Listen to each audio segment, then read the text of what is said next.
प्रकाश किरणों की उत्क्रमणीयता।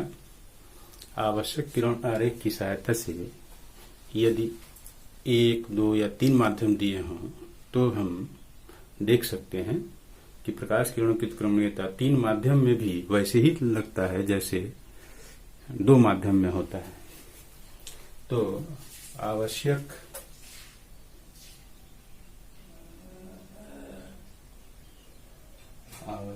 किरण आरेख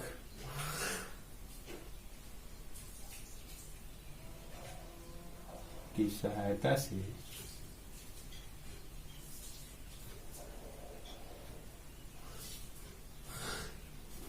वन म्यू टू गुणे 2 म्यू 3 गुणे 3 म्यू 1 इक्वल टू 1 या 1 म्यू 2 बराबर 1/2 म्यू 3 गुणे 3 म्यू 1 या 1 म्यू 2 बराबर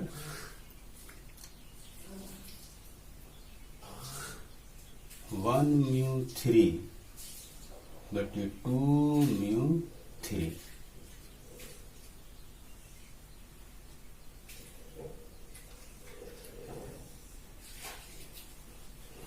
इसके लिए 3 माध्यम लेंगे।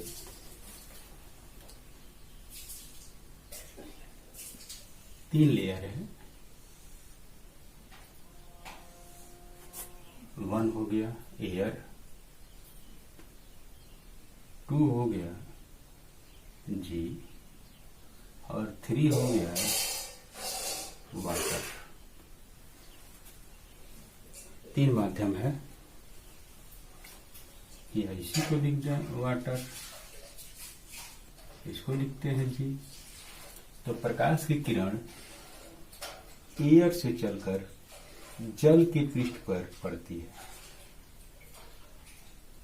तो जो ही जल का पृष्ठ मिल गया तो हम क्या करते हैं, अभिलंब खींच लेते हैं। ये अभिलंब मिल गया। अब प्रकाश की किरण जल में थोड़ा सा विचलित हो जाएगी। तो एयर में आई है आपतन कोण और जल में अपवर्तन कोण आर हो। जो ही ये मिल गया तो अभिलंब खींच लेते हैं। अभिलंब खींच लेते हैं तो ये एकांतर दोनों पैरेलल है, समांतर हो गया तो इसका भी मान आपतन कोण का मान भी आर ही होगा। अब कांच में प्रकाश की किरण कांच में जब आती है तो ये भी थोड़ा सा विचलित हो जाती है। यदि यह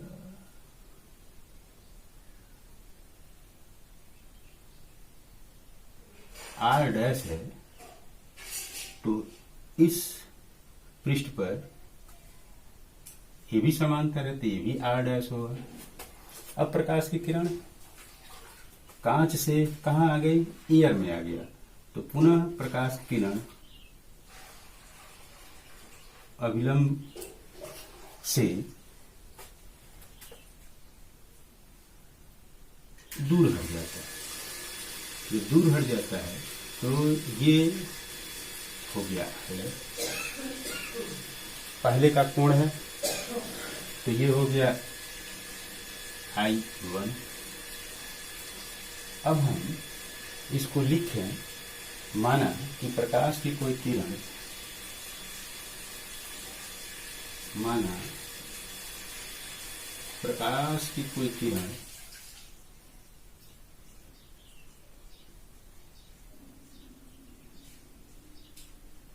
किरण वायु माध्यम से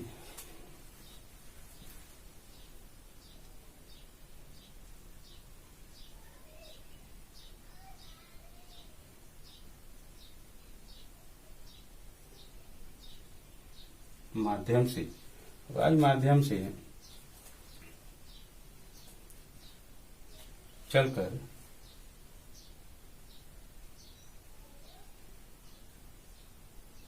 पहले जल माध्यम के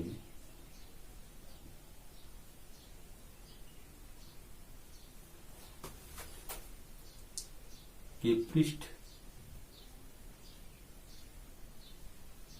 से अपवर्तन के पश्चात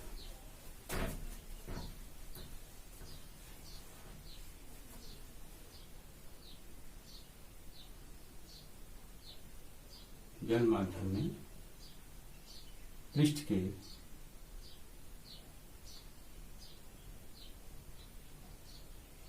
पृष्ठ से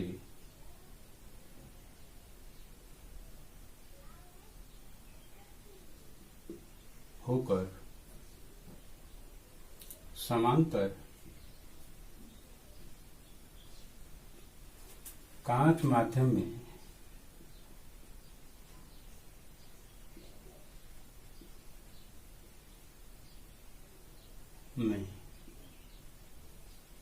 प्रवेश करती है।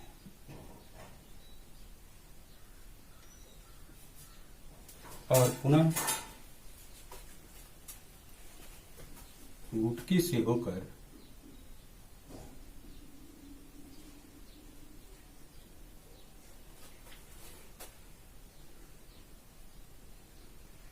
समांतर गुटके से होकर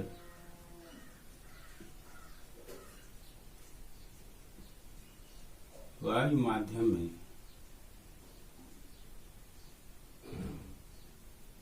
एक निश्चित दिशा इसको लिख लें ओ ए बी और ये हो गया सी और यहां लिख दें डी। माध्यम वायु माध्यम में एक निश्चित दिशा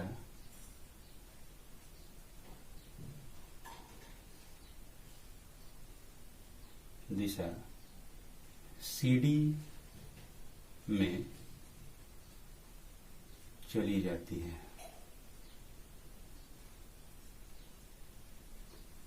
जब चली जाती है तो पहले माध्यम के सापेक्ष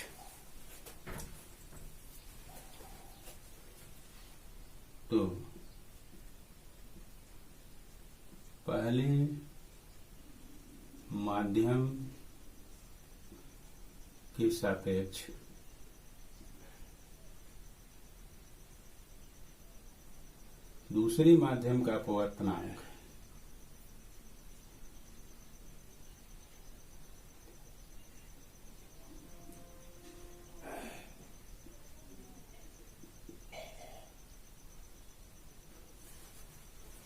आपतन कोण आई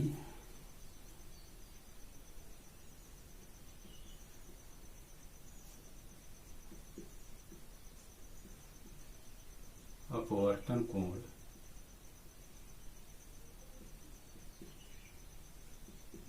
आर तो 1 म्यू 2 इक्वल टू साइन आई बटे साइन आर। अब ये समांतर है तो जितना कोण ये होगा एकांतर कोण से इतना ही कोण यह भी होगा। तो वायु के सापेक्ष कांच का अपवर्तनांक निकालना है। वायु के सापेक्ष कांच का अपवर्तनांक तो यहां मिलेगा। अब जल के सापेक्ष कांच का अपवर्तनांक, जल के सापेक्ष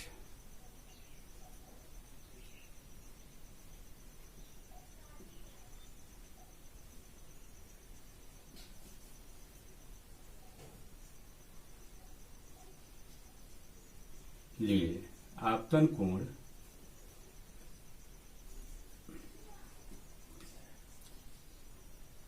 आर और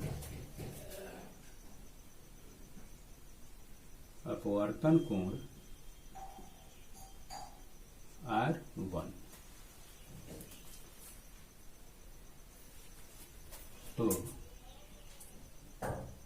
2μ3 बराबर साइन R बटे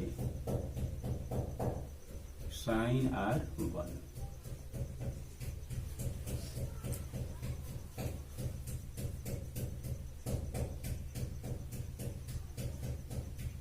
5 के सापेक्ष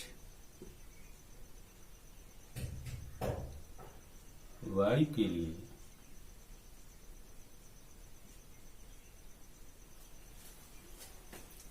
तो आपतन कोण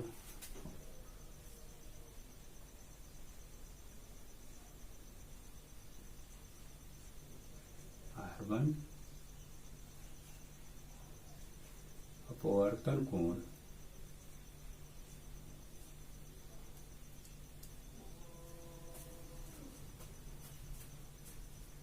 I। तो 3μ1 बराबर साइन R1 बटे साइन I। समीकरण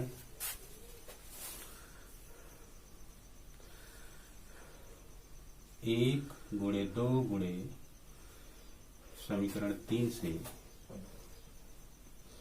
1μ2 गुणे 2μ3 गुणे 3μ1 बराबर इधर लिखें तो साइन I बटे साइन R गुणे साइन R बटे साइन R1 पुनः गुणे साइन R1 बटे साइन I। ये हो गया 1μ2 गुणे 2μ3 गुणे 3μ1 बराबर 1। अब हमको यह चाहिए, यह संबंध ज्ञात करने के लिए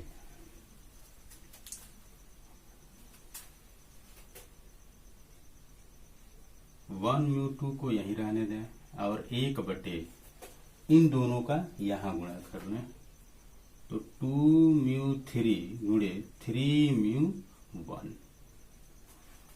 एक फार्मूला ये हो गया। दूसरा फार्मूला देखें 1μ2 बराबर 2μ3 को यहीं रहने दें तो 2μ3 और ये हम लोग जानते हैं कि 3μ1 बराबर 1 बटे 1μ3। ये वैल्यू रख दें तो यहां रख दें तो ये हो जाएगा 1 बटे 1μ3। तो ये हो गया 1μ2 बराबर 1 बटे ये ऊपर चला जाएगा 1μ3 और ये हो गया 2μ3। इस प्रकार 3 लेयर के लिए ये फार्मूला मिल जाता है।